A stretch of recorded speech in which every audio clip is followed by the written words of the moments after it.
Welcome to Bridging Chicago, a podcast that aims to connect our listeners to Chicago's business, community, cultural, and charity leaders. Hello and welcome back to Bridging Chicago and in part 2 of our episode with Walter Mendenhall, kicking off season 7. So a really exciting time around here. Walter, we talked a lot about growing up and about sort of getting used to setting goals and reaching goals and the challenges that lie in there.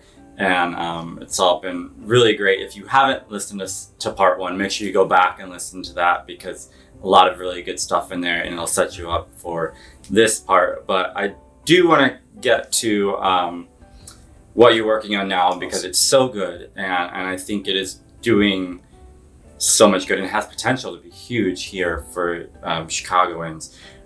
Let's start off with this though. There was a point when you came back to Chicago when you sort of looked around and were like, the resources here aren't either evenly distributed or aren't known or available or something to certain parts of the city. What was it about your experience with Chicago that when you came back where you're like, something is off here and there's something can be done to kind of correct this? So after I was done playing football, I actually became a teacher. And, you know, I was teaching in the public schools, actually out in the suburbs at first, teaching special education, particularly behavioral special education. And I realized a lot of the young men, or a lot of the people in my classroom were minority Black and brown young men. And I began to kind of see the public school system in a different light. So eventually taught the suburbs and went and taught in the city. And what I was realizing was that a lot of young men in particular, particularly Black and brown young men, were just unmotivated academically. They didn't see how education, school applied to their life. And being a teacher, I couldn't blame them. And I'm sure we've had the question, you've had the question, how am I going to use this in my life? I think maybe the difference between you and us and them would be like, okay, I may not use this, but you know, I want to get a good grade. I want to go to college. Some young men, they don't come from those backgrounds. They don't come from that family. So if they don't see it applying to their life immediately, then, you know, they get disinterested. And then, you know, they end up dropping out or not graduating. So that's what I saw. I saw a cycle of just failure and really wanted to do something about it. So I actually took a year off of teaching, tried to figure out what I wanted to do. Actually became an adjunct professor. So I taught sociology and leadership development and eventually went into not-for-profit. And I remember going into a high school career day on the west side of Chicago, meeting a great young man, honor roll student, basketball player, very well respected in his school, but he sold drugs to get the things that he wanted. And I thought to myself, how many young men in this city have the gifts, skills, talents to be successful legal entrepreneurs, but don't have the opportunity or exposure? And that's kind of how the Male Mogul Initiative started. We're there now, Male Mogul Initiative, because this is what we're really excited to chat about. So this is how it got started, but let's first talk about what it is. Its mission, sort of when you went through this process, it was like how you chose to do this. This work. 100%. So the Male Mogul Initiative seeks to positively transform the way young men live and lead in their communities through leadership, entrepreneurship, and workforce development. And our vision is ultimately helping a generation realize their potential and making the impossible possible in their lives. And how we do that or why we do that is because there's a major problem that I feel is the root to a lot of problems going on in this city. According to UIC inner city studies, 45% of African American young men ages 18 to 24 are not in school or working. 80% of gunshot victims are African American men. And, you know, I think a lot of people really don't want to like bring this elephant in the room, but I just brought it to the forefront. Hey, this is something that's going on in our city. This is something that needs to be a solution. This is something that needs to have focus. And that's kind of how the Male Mogul started. It started as an entrepreneurship program, helping young people to realize their gifts, their skills, their talents, giving them an education that can apply immediately to their lives, and providing them an opportunity to make legal money. 45% is a huge number. It's crazy. Huge number of young, you said 18 to 22? 18 to 24. 18 to 24-year-old Black men and women? In Chicago, men. Just in Black Chicago. men in Chicago that are not either being educated or working at that time. And I mean, when you hear that 45%, what's their first thought? I mean, that's such a big number to me. I'm like, like I never could have imagined that the number was that big. It's an epidemic. Yeah. And it is a reason why a lot of the things that we see in our city, and it's systemic, it goes back hundreds, 70, 80 years. It's not, but this is now, the byproduct of years of disinvestment, of years of unfair education in the city, years of segregation, years of redlining, years of disinvestment. This what's happening in our city, the violence, all these things are a direct correlation of all those policies that were implemented 50, 60, 70 years ago. Yeah. Do you see, I know Chicago also has a very troubled history with housing. Yeah. And especially public housing segregation in Chicago. We're talking about, yes. Yeah. Neighborhoods. Yeah. And the impact that, with the history of like just not being willing to rent to minority people, like the impact that still has, years later on the city and on people who, to transition from having multiple families living in the same house to like at least having one family in each house to like families being able to purchase places. Like I think housing plays such a big role in this, and Chicago's troubled history with that just continues to, I don't know the right word. It continues to keep the struggle going with people who it's one of the most basic needs. And it still doesn't seem to be a great answer to 100%. I think housing was the key to wealth. Yeah. And for a lot of African Americans, particularly in Chicago, we were locked out of that wealth. Yeah. Those houses, we weren't able to get mortgages. Yeah. We had these predatory loans. When we did get an opportunity to have a house, we had disinvestment. We had redlining that lowered the values. We had disinvestments where if Black people moved in, businesses moved out. And, highways that ripped through neighborhoods. Yeah. So all these different things, public housing, all these different things played a major part in the systematic, economic misfortune of African Americans, particularly in Chicago. Yeah. And, what we're seeing in that statistic is a correlation of those years and decades of policy and disinvestment.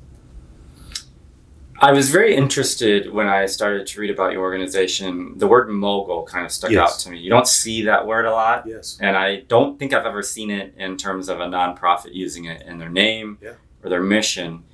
Was that word purposeful? How did you come about that, the Male Mogul Initiative, the name specifically? Yes, I think the Male Mogul actually stemmed from young men that I've interacted with that have various gifts, skills, and talents to be entrepreneurs, to be business owners. And I think a lot of times we like to put people in boxes.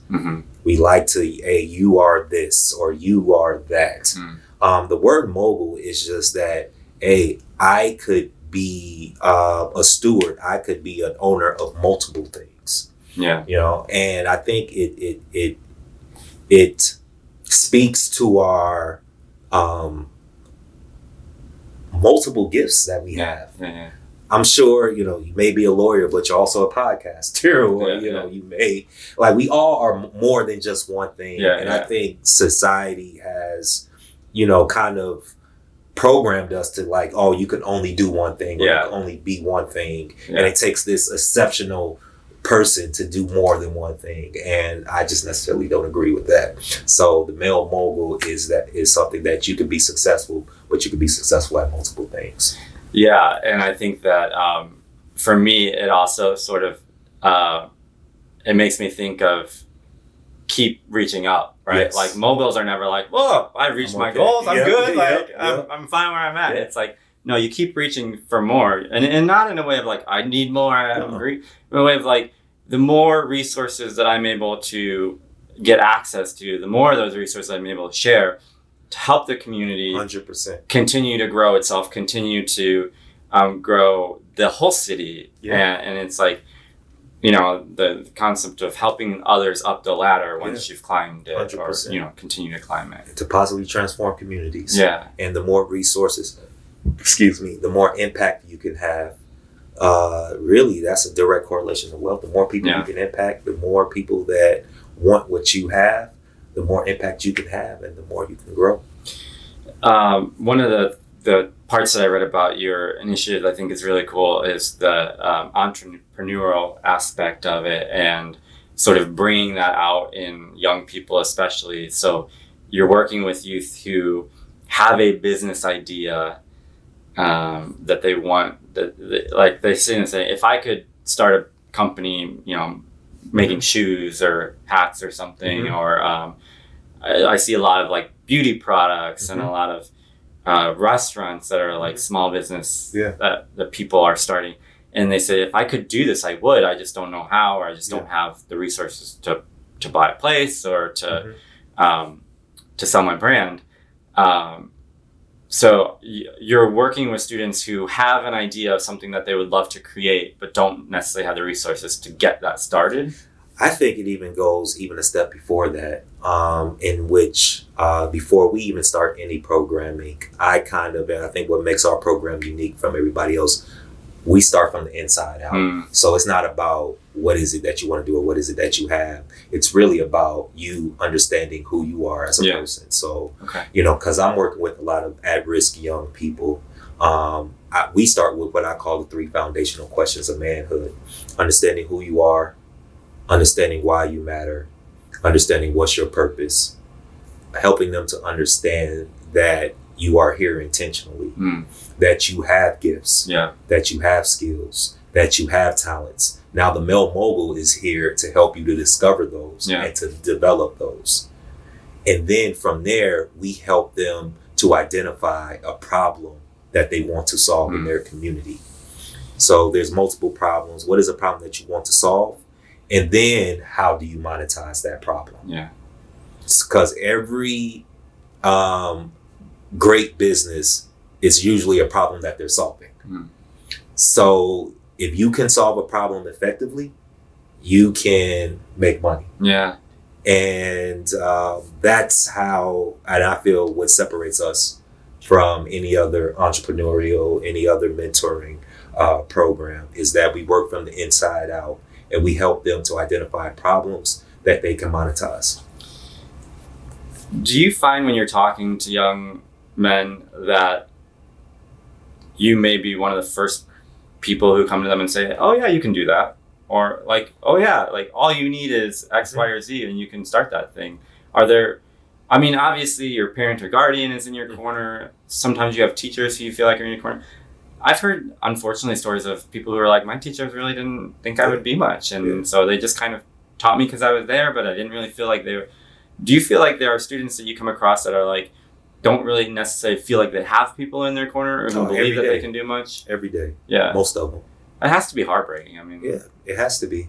And, what I've had to, and that's where, I talked in the last about calluses, I used to go home with that. And I realized is that I'm not here to save everybody. I'm here to provide an opportunity, and I'm here to plant seeds and to speak life. And, it's up to that person whether they receive that and believe that Yeah. and follow, or if they don't. Yeah. And I realized too that I may be the only person when there's, 15, 20, everybody else is not. So it's up to that person to determine what they're going to believe or what they believe is true. And I have to be okay, with whatever they choose. Yeah. If people are listening to this and they're like, I want my kid involved in that, or there are youth listening and they're like, oh, someone thinks I can do something, or they're someone who needs to be a part of this. What does that look like? How do people get connected with you, and then what will happen once they do? Yeah, so they can connect with us. They can go to our website, malemogulinitiative.org. They can call us at 312-620-5889. Or they can just go on our social media, Male Mogul Initiative, and just DM us and tell that they're interested. They'll get an interest form. Mm-hmm. They can fill out that form, and then we'll from there, when our cohorts come, or if we have any online trainings, newsletters, keep them informed on those things, whether they would like in person, online, and then we'll go from there. Yeah, it's so easy to get started on that and just fill out the form and then just be open to seeing what happens. 100%. I think mentorship, no matter what stage you are in life, even if you're executive levels, I think the higher level that people go, I often hear about, like the higher level, they still have mentors. They still have people that they check in with to talk about challenges, to talk about things that are going well, to talk about what they hope to do in the future. Mentorship is important at every level. I think starting it, if you're starting it at this level, it's just setting up so well for being able to do those things down the road. Yeah. And I think, having a mentor is just such a great thing. Oh man, I wish I had a mentor. Yeah. I guess I did. I had coaches and things like that, but I wish I had me when I was the age that I reached a lot of my young men. I think I would have had a different perspective on life. I think I would have had more wisdom. I think mentorship, and even as the mentor, continuing to get mentorship. I'm at a point now that I really have a mentor for every aspect of my life. Whether it's being a husband, I have mentors for that. Whether it's working out, I have a trainer for that. Whether it's my business, I have a business coach. So I have coaches and mentors in really every aspect of my life, because that's what I need in order to get to the next level. Yeah. Let's talk about the next level. Collab just opened. Yes. What's up next? Where is this going? Because I feel like people are going to be really excited about this. People are going to jump on board with this. People are going to want to know how they can get involved. Yes. So what's the future here? Yeah, so I start by talking about Collab. Mm-hmm. So Collab is Chicago's, and I haven't seen anything else anywhere else, but I'm just going to say Chicago. First business incubator specifically designed for young creatives. Mm-hmm. So this is male and female. Particularly focused on 14 to 24 years old. You could be older, you could be younger, but that's just our focus. In which we help young people to monetize their creativity. So it's where film, arts, enterprise meets. So we have, screen printing, manufacturing. Upstairs, we have open space where we do content creation. We also have skill development, particularly in the trade. So we're having electricians, plumbers, different people that come in and learn different skills. Yeah. And also, certain certifications for certain trainings, like forklifting, stuff like that. And basically what we want to do is combine creatives with people who have skills, with community, and with mentorship in order for them to help them to grow their businesses. Yeah, it's so cool.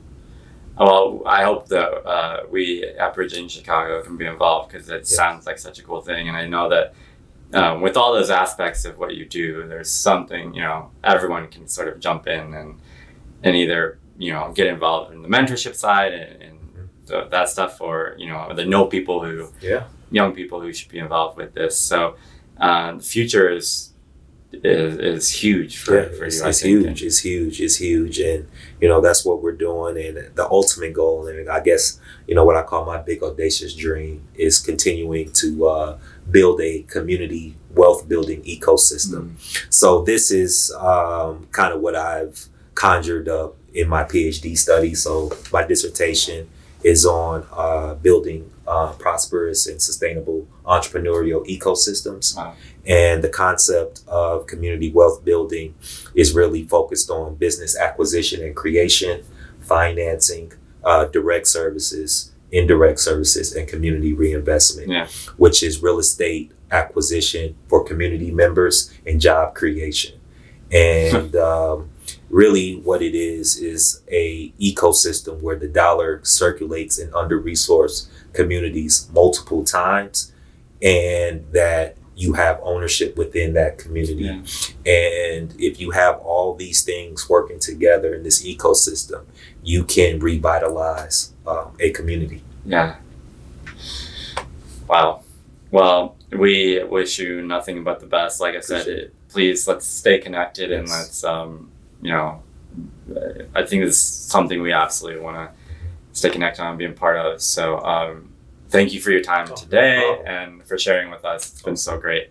And of course, thank you for tuning into this episode of the Bridging Chicago podcast. Thanks for listening to this episode of Bridging Chicago, as produced by the SATC Solutions Center. Nothing contained in this podcast shall constitute financial, investment, legal, and/or professional advice. No professional relationship of any kind is created between you and the podcast host or guest. You are urged to speak with your financial, investment, or legal advisors before making any investment or legal decisions. Furthermore, the opinions expressed in this podcast are not necessarily the opinions of SATC Solutions Center, SATC Law, or any of its employees. This podcast is created by the hosts and guests' individual capacities. All opinions on this podcast are or have been rendered based on specific facts, under certain conditions, and are subject to certain assumptions and may not and should not be used or relied upon for any other purpose, including but not limited to, or use in or in connection with any investment purposes or legal proceeding.